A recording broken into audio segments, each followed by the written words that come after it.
ऊना में पिछले 15 साल से बैठक जमाए हुए हैं सतपाल सत्ती, बीजेपी के पार्टी अध्यक्ष और ऊना के एमएलए इस वक्त हमारे साथ जुड़ चुके हैं। सत्ती जी, पोलिंग शुरू हो चुकी है और करीब 2 घंटे बीत चुके हैं और क्या संभावना लग रही है इस वक्त आपको? पोलिंग अच्छी हो रही है। जो मैं बूथों के ऊपर गया हूँ, लोग निकले हैं और हिमाचल प्रदेश में जो संभावनाएं हैं वो भारतीय जनता पार्टी की सरकार बनने की है और हमने जो टारगेट मिशन 50 रखा है, मुझे विश्वास है कि कार्यकर्ताओं की मेहनत से और हिमाचल प्रदेश के वोटर के आशीर्वाद से हम उस टारगेट को अचीव करेंगे और हिमाचल प्रदेश में एक अच्छी गवर्नमेंट बनाएंगे जो आने वाले समय में नरेंद्र मोदी जी के साथ कंधे से कंधा मिला करके हिमाचल का विकास करेंगे। तो आप पार्टी के स्टेट अध्यक्ष भी हैं, तो स्टेट की नजरिए से देखिए तो इस वक्त बीजेपी के एजेंडे पे इलेक्शन लड़ेगी और क्या ऐसी खास बात रहेगी कि बीजेपी की सरकार आएगी? हिमाचल प्रदेश में 2 मुख्य एजेंडे हैं। एक तो पिछले 5 वर्षों में मुख्यमंत्री जी स्वयं अपने भ्रष्टाचार के केसों में कोर्टों में चक्कर लगाते रहे और प्रदेश के विकास की तरफ कोई ध्यान नहीं दे पाए। उनको और उनके सहयोगियों को यही चिंता रही कि अगले महीने जो कोर्ट केस है उसमें जमानत होगी जब मुख्यमंत्री जेल में जाएंगे। दूसरा विषय ये रहा कि केंद्र सरकार के माध्यम से जो भी प्रोजेक्ट्स हिमाचल प्रदेश को नरेंद्र मोदी जी के द्वारा दिए गए, उन प्रोजेक्ट्स के ऊपर कोई कार्रवाई नहीं हुई। अगर मान लो मुख्यमंत्री जी ऐसे केसों में बिजी भी हैं तो भी कम से कम डेवलपमेंट की तरफ तो ध्यान देना चाहिए। उसकी तरफ कोई नहीं ध्यान दिया गया। वो प्रोजेक्ट्स बिल्कुल लटके पड़े हैं और अनेकों करोड़ों रुपए की योजनाएं केंद्र सरकार ने दी है और हमें विश्वास है कि जनता ऐसी घटनाओं को देख करके भारतीय जनता पार्टी के पक्ष में वोट करेगी और हम प्रदेश की जनता को विश्वास दिलाते हैं कि इन प्रोजेक्ट्स के ऊपर हम जल्दी कार्रवाई करेंगे ताकि जनता को सुख सुविधाएं भी मिले और जनता को रोजगार भी मिले। दूसरा, जो भ्रष्टाचार के हिमाचल में मामले पिछले 5 वर्षों में हुए हैं, स्वयं मुख्यमंत्री जी जमानत के ऊपर चल रहे हैं। हिंदुस्तान के एकमात्र मुख्यमंत्री जो स्वयं पूरे परिवार के साथ जमानत के ऊपर है। ऐसा एक स्वच्छ प्रशासन हिमाचल में हम लोग लाएंगे। हिमाचल में किसानों की, मजदूरों की और विद्यार्थियों की जो समस्याएं रही, जिनके लिए संघर्ष होता रहा, उसके ऊपर हम लोग कार्रवाई करेंगे और लॉ एंड ऑर्डर को बिल्कुल बहाल करेंगे। हिमाचल को हिमाचल जैसा बनाएंगे।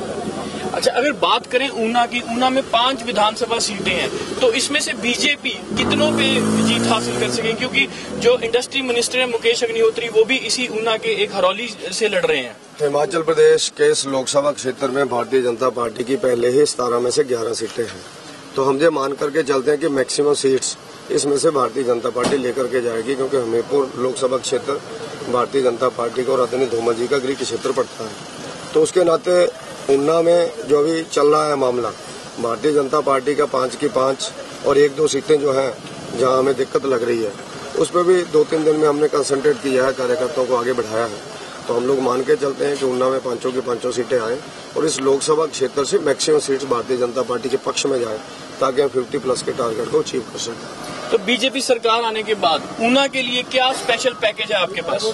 ऊना के लिए हम लोगों ने पहले भी, जब 5 साल हमारी गवर्नमेंट रही, जो प्रदेश सरकार का करने का था वो बहुत लंबी एक सूची है। उसमें चाहे ऊना विधानसभा क्षेत्र में सिंचाई और पेयजल योजनाओं की व्यवस्था का ठीक मामला हो, जो उसके साथ साथ सड़कों को डबल करने का मामला हो। ऊना विधानसभा क्षेत्र एकमात्र ऐसा विधानसभा क्षेत्र पिछले 5 वर्षों में बना जब बीजेपी की गवर्नमेंट थी कि डबल रोड जो ऊना विधानसभा क्षेत्र में, मैं कहता हूँ हिंदुस्तान का कोई ऐसी विधानसभा नहीं होगी जहाँ डबल रोड विलेजेस के होंगे। तो हमने जहाँ पर बनाए पेयजल योजनाएं और सिंचाई योजनाओं की तरफ हम लोगों ने ध्यान दिया। उसके साथ साथ अभी हम लोग अपोजिशन में है, लेकिन केंद्र सरकार हमारी है। पीजीआई का सैटेलाइट हॉस्पिटल 500 बेड का 320 करोड़ रुपए का हम लोग नड्डा जी से लेकर के आए, आदरणीय नरेंद्र मोदी जी के आशीर्वाद से और अनुराग जी के प्रयासों से। तो उसके नाते ऊना में ही एक इंडियन ऑयल का टर्मिनल 507 करोड़ रुपए का बन रहा है, जिससे इन दोनों प्रोजेक्ट से, जहां पीजीआई से हमें रोजगार के साथ साथ इलाज भी मिलेगा, ऑयल टर्मिनल से हम लोगों को रोजगार मिलेगा। और ऊना विधानसभा क्षेत्र एकमात्र ऐसा विधानसभा क्षेत्र आने वाले समय में बढ़ेगा जहां महिलाओं और बच्चों का, यानी mother child health care centre 100 bed का मंजूर हुआ है, जिसका शिलान्यास 13 सितंबर को अनुराग ठाकुर जी ने किया है। हिमाचल प्रदेश में कमला नेहरू हॉस्पिटल शिमला में और दूसरा विधानसभा क्षेत्र ऊना उसके लिए सहयोगी हो रहा है। तो ऐसे अनेकों प्रोजेक्ट हमने केंद्र से लाए हैं। आने वाले समय में ऊना शहर के लिए हम लोग चाहते हैं ट्रैफिक जाम से बचने के लिए 2 बाईपास रोड की बात मेरी आदरणीय नितिन गडकरी से हुई है, उनको दिया भी है और उनके लेटर भी आ गए उनकी डीपीआर बनाने के लिए। तो आने वाले समय में ऐसे कई प्रोजेक्ट्स हैं जो रोजगार भी पैदा करें, लोगों को सुख सुविधाएं भी दें। और ऊना विधानसभा क्षेत्र हिमाचल प्रदेश का प्रवेश द्वार है, जहाँ जो सुख सुविधा जनता चाहेगी उसको हम लोग देंगे। ऐसा एक खाका हम लोगों ने बहुत लंबा तैयार किया हुआ है। पहले भी उसमें हम लोगों ने काफी काम किया, लेकिन केंद्र में सरकार न होने के कारण पूरा नहीं कर सके थे। हिमाचल में भी और केंद्र में भी अपनी सरकार होगी तो जो जनता चाहेगी उसको हम लोग करेंगे। वो चाहे हमारा खेल मैदान का क्षेत्र हो, हमने एस्ट्रोटर्फ हिमाचल प्रदेश का एकमात्र 3.5 करोड़ रुपए का ऊना में हॉकी का बिछाया था पिछली बार। ऐसे और भी 3-4 स्टेडियम बनाने शुरू किए थे ताकि खेल गतिविधियों में हम लोग आगे बढ़े, क्योंकि ऊना विधानसभा क्षेत्र में 2 अंतर्राष्ट्रीय खिलाड़ी हॉकी के दीपक ठाकुर और चरणजीत सिंह जी जो 1964 ओलंपिक टीम थी उसके जो कैप्टन रहे हैं वो ऊना में है। इसलिए हमने उनकी यानी ऐसा कह सकते हैं अचीवमेंट्स को देखते हुए हम लोगों ने अंतर्राष्ट्रीय स्तर का हॉकी स्टेडियम बनाया, अनेकों कोर्सेज ऊना के शिक्षण संस्थानों में लाए। ऐसे बहुत सी चीजें हैं। लंबे समय में जब कभी आप दोबारा 5 साल बाद मिलेंगे तो एक लंबी सूची आपको सौंपेंगे।